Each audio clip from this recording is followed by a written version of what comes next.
a lot out of me. I was angry. I haven't been that angry in a long time.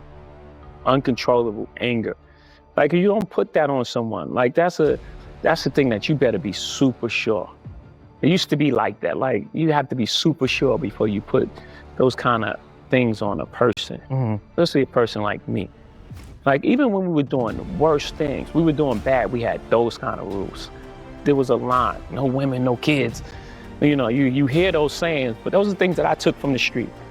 You know, morals, integrity, code. Those things I took because we lived and died by that. So it's strict for me. Like, it meant a lot to me. I took that really hard. And I knew that we was gonna walk through that. We was gonna walk through that. Because, you know, first of all, it's not true. And the truth is, you know, at the end of the day, it still reigns supreme. When you're feeling these feelings, how do you then bounce back and get back to being Jay-Z? I don't know. This is the first thing I'm doing. Yeah. Actually. It was just like, all right, man, we played enough defense. 2026 is all offense.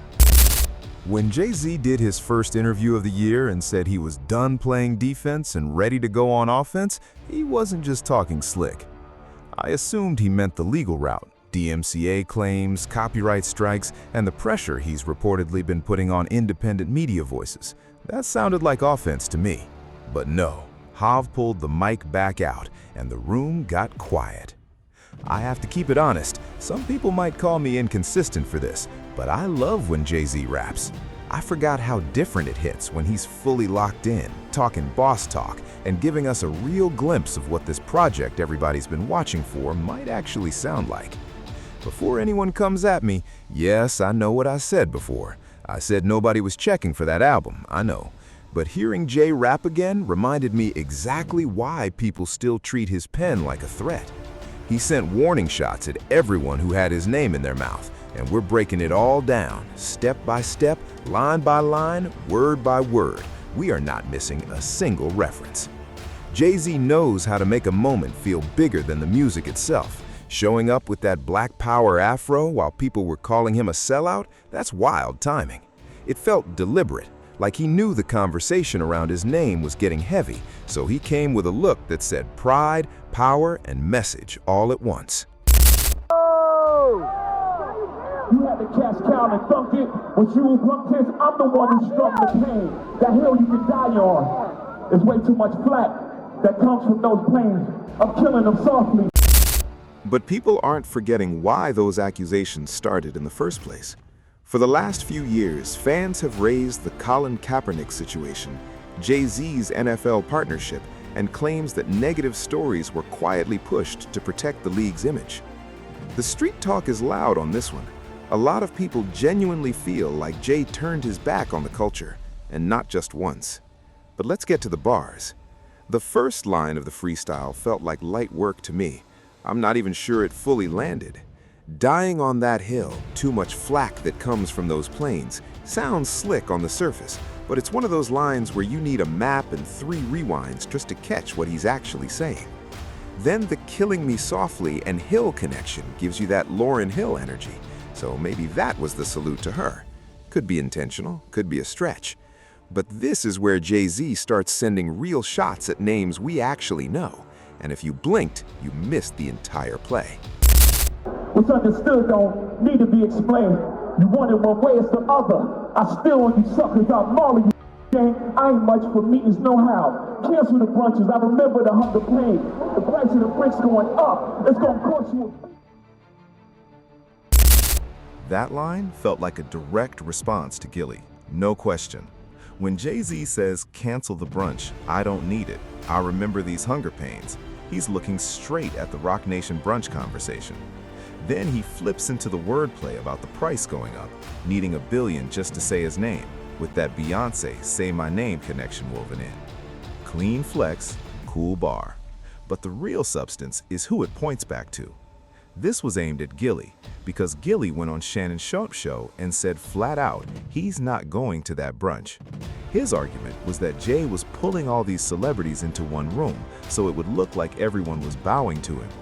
In Gilly's words, Jay could then walk into billionaire spaces and say, "You see those people everyone thinks are powerful? They answer to me. I'm the authority of the culture." That's a heavy accusation. Gilly was saying Jay uses the brunch, the names, the faces, and the cultural image to broker deals that mostly benefit Jay himself. People have said similar things about Tidal too. So when Jay said cancel the brunch, that wasn't random, that was a direct message. And that's the Gilly clip he was answering. Want me to keep it real with you, or you want me to lie to you? Keep it a buck. I said the Rock Nation brunch ain't of nothing but Jay-Z putting a bunch of on the lawn and then going in the back door and saying, "I told you I still run this. Give me the money." Wow. You think I'm letting it use my brand? Huh? See, Rich said like this. Yeah, I see how you turn to that. I got this Russell in them. I ain't there yet. But I be seeing the rich shit like this. You know, they get a little money, they cross their legs. That's all this is, man. Let's keep it real. I operate with 26 major brands. You think I don't know what branding is? Come on, we don't work from New Amsterdam Vodka, Manscaped, Harrier Razors, Roman Swipes, you name them. They come to $1 million worth of game because we move the needle. I don't let nobody allow to use my brand with their brand. What do you get from going to these parties except for a picture? I don't even smile with you if you ain't worth 500 million or more. Let's be for real. The only smiling they do is when the billionaires in the picture. Look at all these broke on the lawn.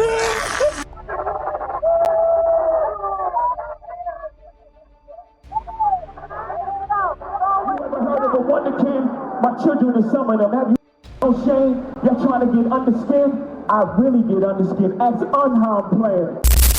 These rappers love the mafia image and that untouchable aura. Even the multi-millionaires and billionaires, they still move like they need the room to fear them. That Lance Rivera reference was Jay reaching back into his street history. When he says, "You all want to get under my skin," and then points back to Lance, he's leaning on that club stabbing incident and the arrest that followed. The message is clear. Don't test how far he's willing to take it. There's a time when that hell happened with Un. I was in the club, Preem was in the club. He come in, he took his chain. I run over to him, "What's up? We got a problem in here, let's get," I'm like, "We in here crazy, like what's good?" He's like, "Nah, it ain't that." So I didn't know what it was, so I leave him alone. I back up, but I'm watching it. All of a sudden, the fights break out, and I see his Rockefeller up on brother. In my mind, I'm sitting there like, how come Un leaned up on the walls, not doing nothing? And Jay ended up right in front of the nigga. When I first seen it, I thought he punched him. Hit him in the chest, though, the nigga fall. I'm like, Jay packing the punch, boy. I swear on my kids, this is what I'm seeing in my head, and I run over there, and I see the nigga got that thing in his hand. I grab that shit and I get him and throw him in my car with my driver, get rid of that shit, and I go back in and party. To me, Jay taking shots now, right when Kanye is trying to clean up his image and reset the public conversation, feels convenient. When Kanye was out in the open, making major headlines and calling people out every single week, Jay stayed quiet. But now that the heat has cooled down, Hob steps up and says, "Everyone thinks they're the one insane. You're no maniac." Y'all thugs with y'all thumbs again. Everybody think they're the ones insane. You're no maniac. Watch y'all maniac in my presence. Drink. I need a new therapist. Now, When you're in my presence, you shrink. That feels like Kanye all day. He even slides in the therapy and drug reference, which makes the line hit even sharper. Kanye has openly said he sees Jay as an OG, so the shrink line works on 2 levels at once. It also points back to that infamous moment where Kanye said on stage, "Please don't hurt me, bro. I know you got goons. Please don't hurt me, Jay." When Kanye said that, everybody looked at him like he was completely losing it. Jay-Z, I know you know killers. Please don't send them at my head. Just call me. Talk to me like a man. But looking back now, Kanye may have been telling more truth than people wanted to admit. So if Jay-Z is leaning into that energy today, it makes the whole situation look even more unsettling. Then people started bringing up the business ties connected to cartel testimony, federal wires, and government protection. I'm not claiming to know every detail, but the way people talk about it sounds serious. You don't walk through that kind of situation, cooperate against dangerous people, and still move around freely unless there's serious power or significant backing behind you. That's why people keep saying Jay-Z moves differently from regular industry players. And then there's the blogger situation in Australia. A billionaire allegedly having private investigators surveilling a blogger's home and photographing them simply because they posted things about Rock Nation. Better not encourage you. Y'all don't want me to think these thoughts that I think. That still stuttering. That sounds wild. So when people say Jay moves like he's untouchable, it's not hard to understand why. And this next bar feels aimed directly at A$AP Rocky, who has a noticeable stutter yet continues doing interviews and publicly speaking on Jay-Z. I wanted to, get your thoughts on this Jay-Z interview that's been going crazy, man. I know you had some thoughts about him working with GQ and not Bleak, but there was also, a few interesting things from this interview, man. What all did you take from it? I take from it, it's like he up to something. It's like he's trying to clean up some type of image. He don't do interviews. He been outside a lot, doing a lot. Everything he do is strategic. Mind you, you get this little, it's like a little kid that's 20-something interviewing somebody 60. It just looked like, it looked like it's a setup. He told him what to ask him. Make sure he asking no hard questions, no stuff that people really want to know. And it's like, it wasn't really an interview. Because of course with Jay-Z, he can go to any place, GQ, y'all want to do an interview with me, I'm gonna give you all the questions. And I want to edit it before it come out. So it's not an authentic thing. It ain't like a real, like something like a what's open one for your girlfriend named Gail or an interviewing is to be different. You know what I'm saying? So I looked at it like it's all a thing for image. You know what I'm saying? Then he come out do the Yankee Stadium things like, they ain't doing a Roost picnic out here. I think it's all for image. Because Jay-Z don't care about nobody. Nobody. I'm talking about for sure. And yeah, people say you hating all that, bro. I don't got no hate for the boy at all. I'm just saying. I just see what he do. I know how he move. Bro, you don't be a billionaire by caring about people.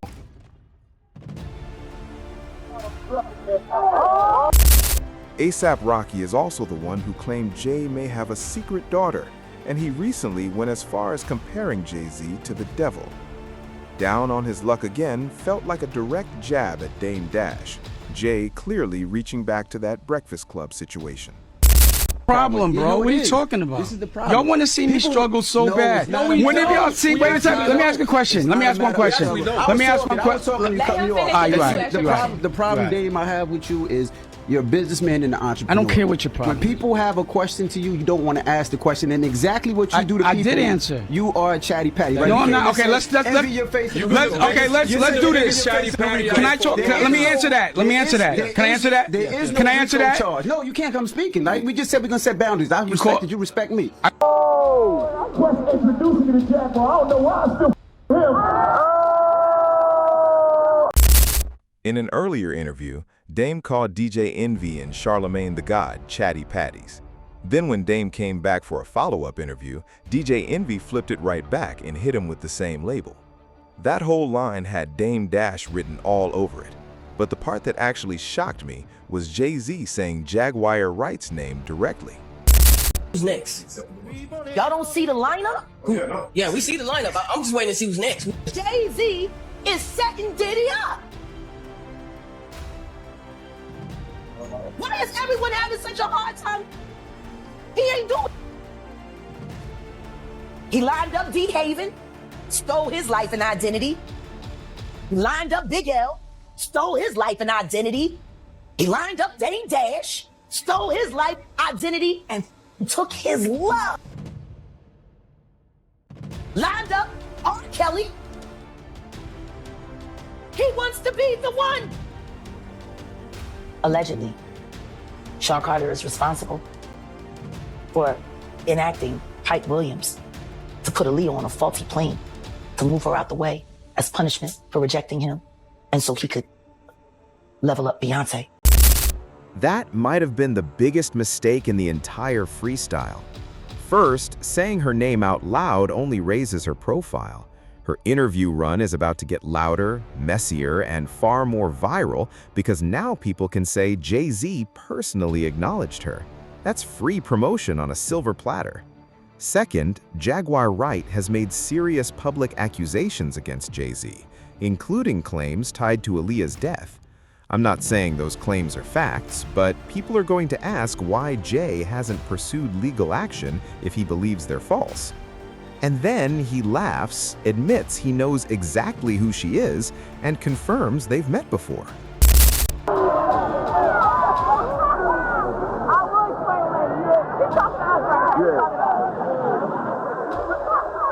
You wonder why you sound that lady back on the stuff, she sound like she in love with him. A kid can't even take their kid. That gives the internet a whole new angle to run with. Now her stories may sound more believable to some people, simply because Jay admitted there's history between them. That next line sounded like a shot at Nicki Minaj, and honestly, this might be the bar that went the most viral. It was bold, direct, and deliberately messy. Jay didn't even have to say her name. People caught it instantly. I just wish he finished the bar, because the setup was already sharp and the crowd felt it immediately. When he says that lady is back on her stuff again, then flips into the Ken, K-E-N, wordplay, he's clearly pointing at Nicki's husband, Kenneth Petty. The line about not being able to pick up the child appeared to reference the public legal restrictions and the Megan's Law conversation surrounding him. That's a heavy angle. Handle it carefully, but the message was loud and clear. Jay-Z sat back for months while people threw shots at him from every direction. Now he's stepping back into the booth and swinging. Can't be my eye. I got MAGA Republicans. Those shots came from the very top of the government. Good luck with them. I'm governed by God. You try to break the government. I burned for 40 days. My neck gets flooded again. Wrist gets flooded again. My net worth went up again. My next update, the jig is up. I'm up 10.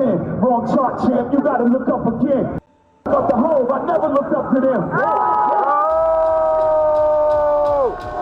Yeah, Drake. Crackers got your publishing dates to go talk tough to them.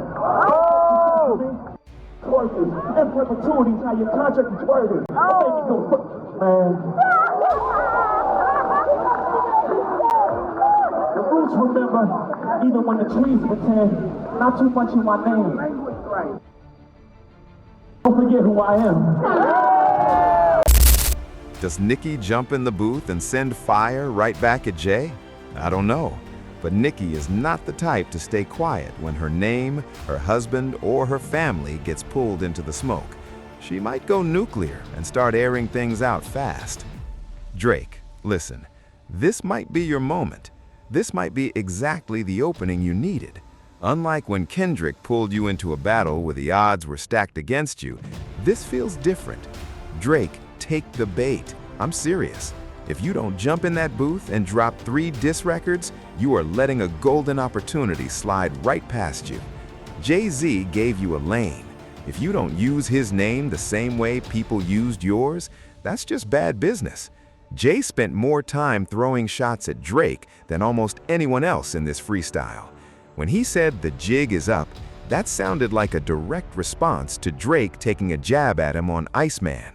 Then Jay leaned into contract talk, poking at Drake's deal structure. Now, I don't think Drake is locked into some terrible situation, but people have talked for years about him being tied to a 360-style setup. And funny enough, when that conversation picked up, suddenly everyone started saying 360 deals aren't always bad. Because when Drake was winning, UMG was winning too, pulling from the music, the touring, the entire machine. They handed him a massive bag and wanted that investment back from every angle. But to me, Jay-Z dissing Drake is the perfect alley-oop. First, Jay-Z and Rock Nation is in full go. A lot of people were speculating that Drake threw up the rock sign and then said a you to it, threw up the middle finger. Now, before, he throws the rock up, he says, y'all really island hopping back then, now your names got redacted. I initially just thought that bar was just towards Pusha T, but now when I really think about it, that's towards Pusha T and Hov. The first diss to Jay-Z and whisper my name I take 500K not to dinner. I can never learn from none of y'all. When he goes into the next song, Janice, shut the up. In the first few bars in the beginning, he goes right into dissing Jay-Z again. We know how you OGs are rocking already. The jig is up. Another jab at Hov. Why this is funny? Because Maul is basically Rockefeller. He's basically Roc Nation. Because if you don't know, his brother is Biggs, one of the co-founders of Rockefeller, who is still very cool with super cool. At the same time, he's still affiliated with the Rock Camp. Patty loves her Shawnees, S-H-A-W-N. I find it adorable she put the S at the end. You don't know that she ain't even begin. I said you don't